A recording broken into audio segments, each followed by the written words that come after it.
नमः शिवाय। देवगुरु बृहस्पति का अपनी नीच राशि में राशि परिवर्तन हो जाने के फल स्वरूप ये जो हमारी सीरीज है उसकी ये अंतिम वीडियो में हम दो राशियों को एक साथ लेके चल रहे हैं, वृश्चिक और धनु राशि पर प्रभाव का। अर्थात गुरु राशि परिवर्तन नवंबर 20 में वृश्चिक और धनु राशि पर क्या प्रभाव पड़ेगा, इसे हम इस वीडियो में विस्तार से देखेंगे। चंद्र कुंडली से ही हम गोचर का विचार करते हैं और साथ में अष्टक वर्ग विधा का प्रयोग करके हम लग्न से गोचर का विचार करते हैं। ये केवल चंद्रमा से देखा जाता है, ये 8 स्थितियों से देखा जाता है, 7 ग्रह और चंद्रमा जिसमें राहु केतु नहीं विचार किए जाते। तो यहाँ से अष्टक वर्ग में जो है सर्वाष्टक वर्ग और भिन्नाष्टक वर्ग का उपयोग करके जिस ग्रह की दशा अंतर दशा प्रत्यंतर दशा चल रही है उसको हम ये लग्न के गोचर से देखते हैं। ये ज़्यादा सटीक आता है, ये कम सटीक आता है। फिर भी गोचर देखने की विधा चंद्र राशि से ही विद्वानों ने क्यों बनाई, इसलिए बनाई कि प्राचीन काल में समय की एक्यूरेसी नहीं रहती थी। आज के 20-25 सालों पहले तो जब जन्म समय की एक्यूरेसी नहीं रहती थी, 10-20 मिनट इधर उधर हो जाता था, तो इसी कारण ये लग्न पर सटीक फलादेश आ पाना संभव नहीं था। इसीलिए इस चंद्र कुंडली के अनुसार ही गोचर देख लिया जाता था और इसी से बहुत कुछ परिणाम निर्भर करने के लिए मजबूर भी थे। और फिर सूर्य कुंडली से, तो गोचर इसलिए भी चंद्र कुंडली से देखते हैं क्योंकि चंद्रमा मन का कारक है और चंद्रमा से ही हम वर्तमान देखते हैं और गोचर वर्तमान को बताता है, इसलिए भी हम देखते हैं। आइए देखें इस गुरु की राशि परिवर्तन का क्या प्रभाव होगा। तो हम वृश्चिक राशि और धनु राशि दोनों का अध्ययन करेंगे, तो वीडियो में बने रहेंगे।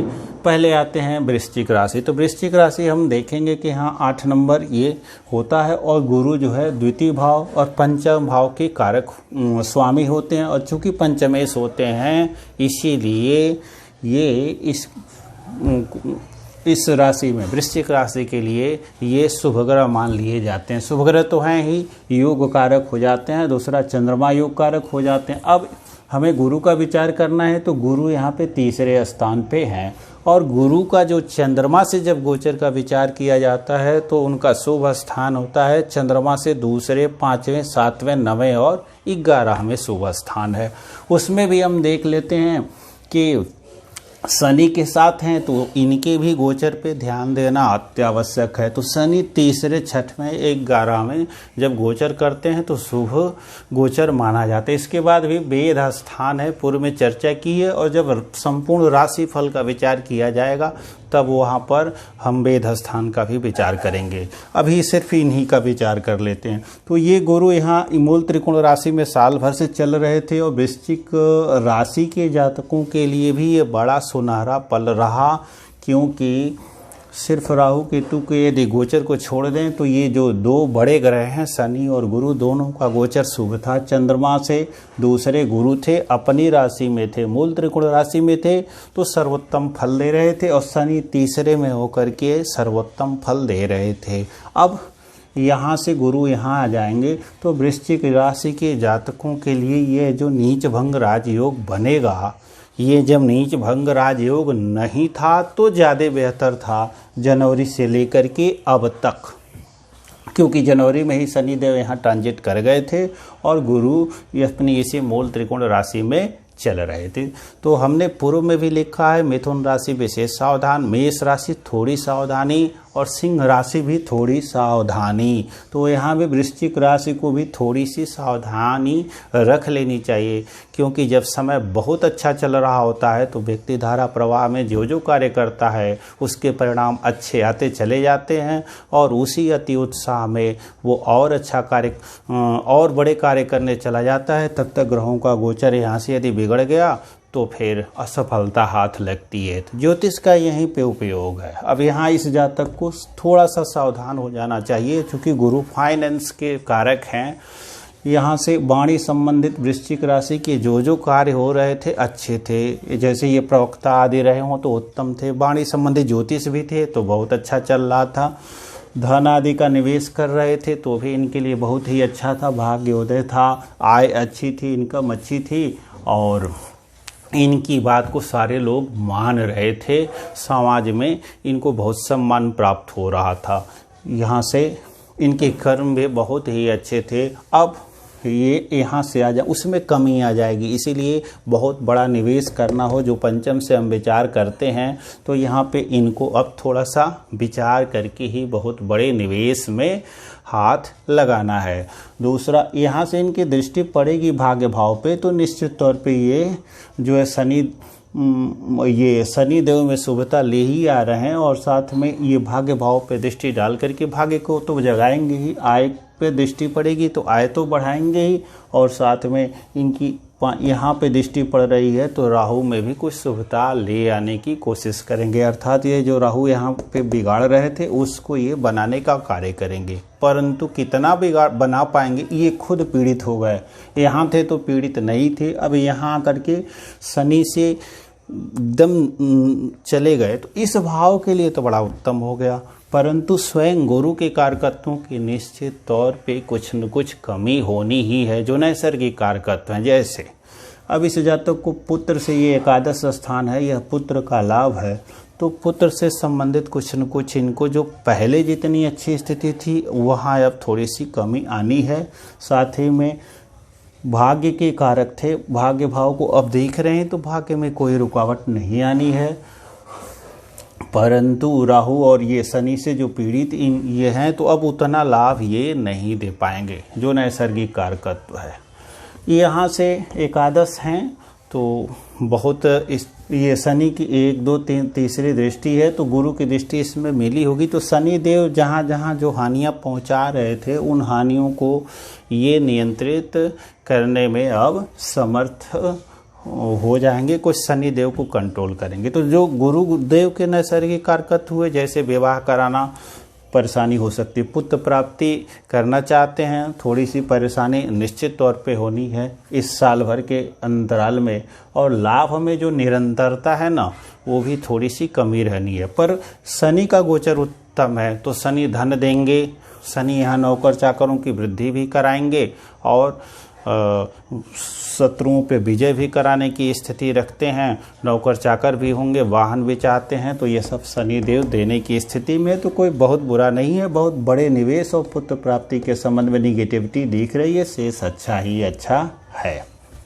अब चलते हैं, यदि हमारा ये लग्न होगा, ये इस ग्रुप वाला लग्न होगा तो हमें क्या कर लेना होगा, वृश्चिक ही लग्न हुआ तो यही फलादेश होगा। पुनः वहाँ अष्टक वर्ग में जाके देखना है कि गुरु इसमें सर्वाष्टक वर्ग में कितने अंक मिले हुए हैं, और उसके बाद से गुरु के भिन्नाष्टक वर्ग में गुरु को 4 या 4 से अधिक अंक इस मकर राशि में मिले हैं कि नहीं। यदि ऐसा है तो वहाँ से भी यह शुभ गोचर हुआ और यहाँ से सामान्य गोचर हुआ, मतलब तीसरे गोचर खराब माना जाता है, तो खराब हुआ तो सामान्य मान लेंगे। तो जितनी गुरु की ये नेगेटिविटी होगी उतनी शनि देने की स्थिति में है, इसलिए विशेष परेशानी की आवश्यकता नहीं है। बस बड़े निवेश पंचम भाव से थोड़ा सा, और भूमि भवन वाहन माता का जो सुख है वो यहाँ से 12 में, ये दोनों स्थिति है, तो इस भाव से संबंधित परेशानियाँ रहनी है। नया मकान आदि खरीदना चाहते हैं तो इस समय रुक जाएं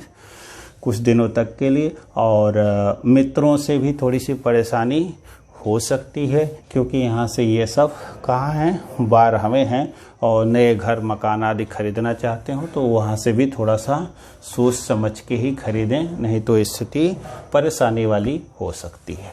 तो ये लग्न हुआ, और यदि गुरु अच्छी स्थिति में है तो गुरु के रत्न पुखराज को पहन लेंगे, और गुरु वायुवर्त कुंडली में अच्छी स्थिति में नहीं है तो गुरु के रत्न धारण से बचेंगे, गुरु के बीज मंत्रों का जाप करेंगे, गुरु का दान करेंगे, यदि ये वाली स्थिति है, ये वाला लग्न है तो।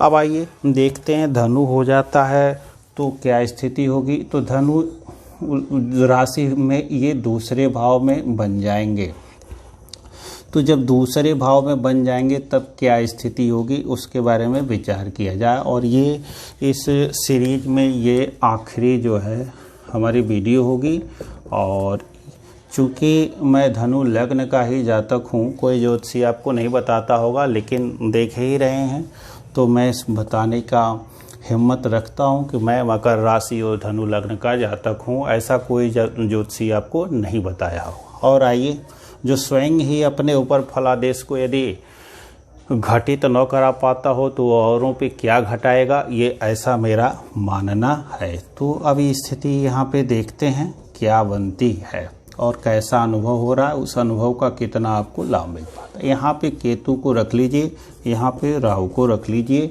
यहाँ पे गुरु और शनि है। तो यूँ तो गुरु दूसरे स्थान में अर्थात शुभ गोचर में आ गए और शनि दूसरे में शुभ नहीं है परंतु अपनी राशि में है, इसलिए